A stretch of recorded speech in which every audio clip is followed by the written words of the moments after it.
లేదు కాబట్టే మిమ్మల్ని ప్రజలు అక్కడ కూర్చోబెట్టారు. మీకు నైతిక అర్హత ఉంటుందా అడిగే నైతిక అర్హత అనేది కూటమి నేతలు అడుగుతోన్న ప్రశ్న. రైట్, ఒక కాలర్తో మాట్లాడదాం. అశోక్ పిఠాపురం నుంచి. అశోక్ గారు సార్ నమస్తే. సార్ నమస్తే. పవన్ కళ్యాణ్ గారి ఐ మీన్ డిప్యూటీ సీఎం గారి తాలూకా రైట్? సార్ చెప్పండి.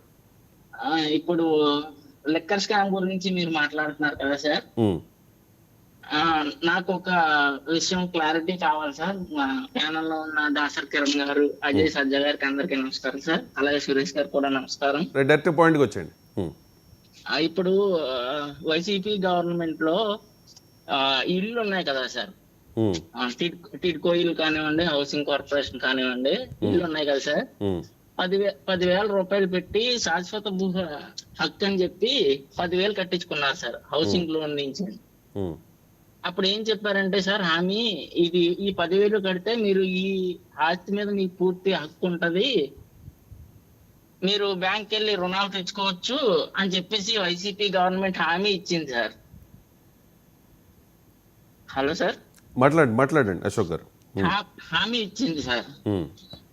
అది పట్టుకుని నేను బ్యాంక్ వెళ్ళడం జరిగింది సార్. కాకపోతే అది బ్యాంక్ లో దీనివల్ల మీకు ఏం ఉపయోగం లేదమ్మా అని చెప్పేసి చెప్తున్నారు సార్. దానికోసం కొద్దిగా క్లారిటీ ఇవ్వమన్నాను సార్ సురేష్ గారిని. సురేష్ గారా? మీకు కిరణ్ గారు ఇస్తారు. పిఠాపురం అంటే కిరణ్ గారికి బాగా కొట్టిన పిండి ఆ ఏరియా. మాకు హామీ ఇచ్చింది వైసీపీ. హామీ ఇచ్చింది వైసీపీయా? Okay okay. తర్వాత ఒక విషయం సార్, ఆయన రాయలసీమ వ్యక్తి సురేష్ గారు. వైసీపీ పార్టీ కదా సార్. అలా అంటారా? నాకు హౌసింగ్ కార్పొరేషన్ ఇచ్చినప్పుడు 2,000 ఇచ్చారు సార్ చంద్రబాబు నాయుడు గారి టైంలో సార్. 2,000 తర్వాత ఇచ్చారు. అప్పుడు ఏం చెప్పారంటే free housing loan, free site కూడా ఇచ్చారు సార్ మాకు. అది నేను రికార్డు నాకు కావాలని అడిగితే రికార్డు కూడా ఇవ్వకుండా సచివాలయం సిబ్బంది సురేష్ గారు మీకు అర్థమైందా? మీ దాన్ని ఏమంటారు, మీ ప్రభుత్వ బాధితుడు ఆయన. అర్థమైంది సార్. అంటే ఇక్కడ స్పష్టంగా నాకు ఇప్పుడు నిర్మాణం పూర్తయిందా, నిర్మాణం పూర్తి కాలేదండి అశోక్ గారు? మీకు ఇచ్చినటువంటి భూమిలో నిర్మాణం పూర్తి అవడం ఏంటి సార్? మాకు ఇచ్చింది 2002లో ఇచ్చారు సార్ హౌసింగ్ లోను, సైట్ కూడా సార్. నేను అడిగేది ఒకటి, హౌసింగ్ కార్పొరేషన్ ద్వారా లోన్ పొంది నిర్మాణం జరుపుకున్నారా? ఇంకా అసలు ఎటువంటి హౌసింగ్ కార్పొరేషన్ లోన్ రాలేదు, నిర్మాణం కూడా జరగలేదు అన్నటువంటిది క్లారిటీ చేయండి. లేదు సార్, మా కట్టిన ఇంటికి 10,000 మీ గవర్నమెంట్ కట్టించుకుంది సార్. అవును, శాశ్వతంగా మీకు హక్కు కల్పించిన రిజిస్ట్రేషన్ చేయడానికి 10,000 రూపాయలు తీసుకొని అది కూడా ప్రభుత్వానికి చలానా కట్టారు. ఆ చలానా కట్టి మీకు రసీదు కూడా ఇచ్చుంటారు. చలానా కాదు సార్, మాకు ఏ విధమైన చలానా ఇవ్వలేదు.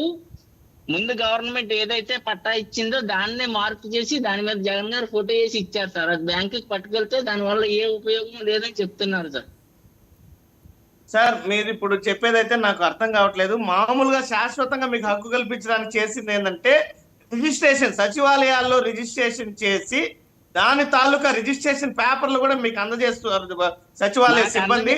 ఆ యొక్క పత్రాల ద్వారా మీరు ఎక్కడైనా కూడా రుణం పొందడానికి అవి తీసుకెళ్లి మీరు కావాలంటే రిజిస్ట్రేషన్ సైట్ లో ఈసీ కూడా వస్తుంది మీ పేరుతో. ఈసీ తీసుకొని దానికి సంబంధించిన ఆధారాలన్నీ కూడా మీరు బ్యాంకు ప్రొడ్యూస్ చేస్తే వాళ్ళు దాన్ని బేస్ చేసుకొని ఇప్పుడు హౌసింగ్ కార్పొరేషన్ లో గానీ, బ్యాంకుల్లో గానీ, సహకార సంఘ బ్యాంకుల్లో గానీ, నార్మల్ పొందొచ్చు. అసలు పట్టా అనేది మనం డైవర్ట్ అవుతున్నాము. దయచేసి ఈ లిక్కర్ స్కామ్ కి సంబంధించి ప్రజలు ఏమనుకుంటూ ఉన్నారు అనేది మీరు అభిప్రాయం చెప్పే ప్రయత్నం చేయండి దయచేసి. Thank you Ashok garu. ఒక చిన్న క్లారిటీ ఇవ్వండి కిరణ్ గారు, ఎందుకంటే మీరు ఆ ప్రాంతానికి చెందిన వ్యక్తి కాబట్టి. ఈ అశోక్ అనే వ్యక్తి రేస్ చేసిన అంశం సార్, ఫస్ట్ థింగ్ ఏంటంటే వీళ్ళంతా కూడా వైఎస్ఆర్సీపీ చేసిన దందాల్లో నలిగిపోయి విసిగిపోయి ఈ అశోక్ గారు జనసేన పార్టీ కోసం చాలా బాగా పనిచేశారు. నాకు ఆయన వ్యక్తిగతంగా కూడా తెలుసు. అంటే ఆయన వాయిస్ నేను గుర్తుపెట్టాను. పిఠాపురం టౌన్ లో ఉంటారు ఆయన.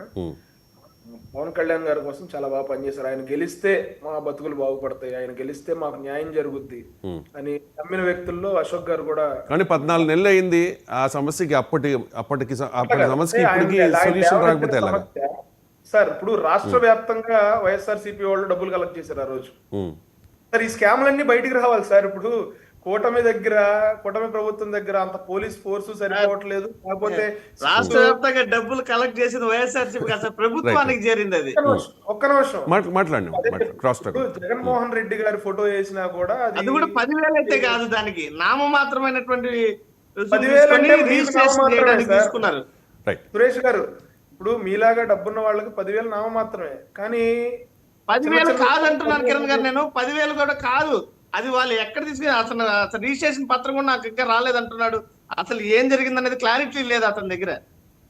మరి ఆ క్లారిటీ ఇవ్వాల్సిన అవసరం ఉంది కదా గత రైట్. ప్రభుత్వం. ఒక పని చేయండి కిరణ్ గారు, మీకు వ్యక్తిగతంగా పర్సన్ తెలుసు అంటున్నారు కాబట్టి, మీ పార్టీ నాయకుడే కాబట్టి, మీ పార్టీ కార్యకర్తే కాబట్టి, ఒకసారి ఆయనతో పర్సనల్గా మాట్లాడి దానికి ఏదైనా సొల్యూషన్ దొరుకుతుందేమో చూద్దాము. చూడండి మీరు. ఓకే, మరో కాలర్తో మాట్లాడదాం. రవి, వైజాగ్ నుంచి. రవి గారు డైరెక్ట్గా పాయింట్కి వచ్చేయండి. సార్ నమస్తే సార్. నమస్తే సార్, అక్కడ ప్యానల్ ఉన్న అజయ్ గారికి, మన దాసరి కిరణ్ గారికి, సురేష్ గారికి నమస్కారం అండి. సార్, సురేష్ గారు నేను ఒకటి అడుగుతున్నాను. అంటే నేను ఏ కార్యకర్తలతో నాకు సంబంధం లేదు, ఏ పార్టీతో సంబంధం లేదు. కాకపోతే ఏంటంటే ఇక్కడ సిట్టు అంత చీప్ గా అంటే బిహేవ్ చేయలేదు. ఎందుకంటే 2,000 నోట్లు పెట్టి అట్టగా దొరికిపోవడానికి అంత చీప్ మెంటాలిటీ ఏం కాదండి, సింపుల్ గా చెప్పాలంటే. అది కూడా సురేష్ గారు దానికి ఆన్సర్ చేయాలి. అలాగే దాసరి కిరణ్ గారు కూడా, ప్లస్ మన అజయ్ సహజ గారు కూడా నాకు ఒక క్లారిటీ ఇవ్వాలండి. నేను ఎస్సీ కార్పొరేషన్, నేను ఎస్సీ అండి. ఎస్సీ కార్పొరేషన్ ఇచ్చిన పోస్ట్ ఆఫీస్ లో మా పాపకి 9,000 పడ్డదండి. మరి ఎందుకు పడ్డదో, ఎలా పడ్డదో నాకు తెలియదు. నాకు సచివాలయం నుంచి ఒక కాల్ వచ్చిందండి. ఒక అమ్మాయి ఫోన్ చేసి చెప్పగానే నేను సబ్మిట్ చేసుకున్నాండి. ఏది ఆధార్ తో పాటు ఎస్సీ సర్టిఫికేట్ కూడా. దానికి ఒక క్లారిటీ ఇస్తాడండి నాకు. అలాగే సురేష్ గారు ఇది ఈ 2,000 నోట్ల కట్టలు పెట్టే అంత చీప్ మెంటాలిటీ ఉండదండి. దానికి కూడా క్లారిటీ, ఎందుకంటే బ్యాన్ అయిపోయిన తర్వాత కూడా పెడతారేటండి. అది ఎవరు అంత ఇది కాదు కదా, దానికి కూడా ఆన్సర్ చెప్తే చాలు సార్.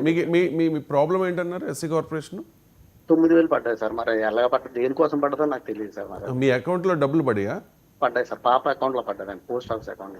ఒకసారి అక్కడికి వెళ్ళి తెలుసుకోండి ఒకసారి. అంటే వీళ్ళకి ఏం తెలుస్తుంది, అది మన టాపిక్ కాదు కదా, వాళ్ళు ప్రిపేర్డ్గా ఉండకపోవచ్చు.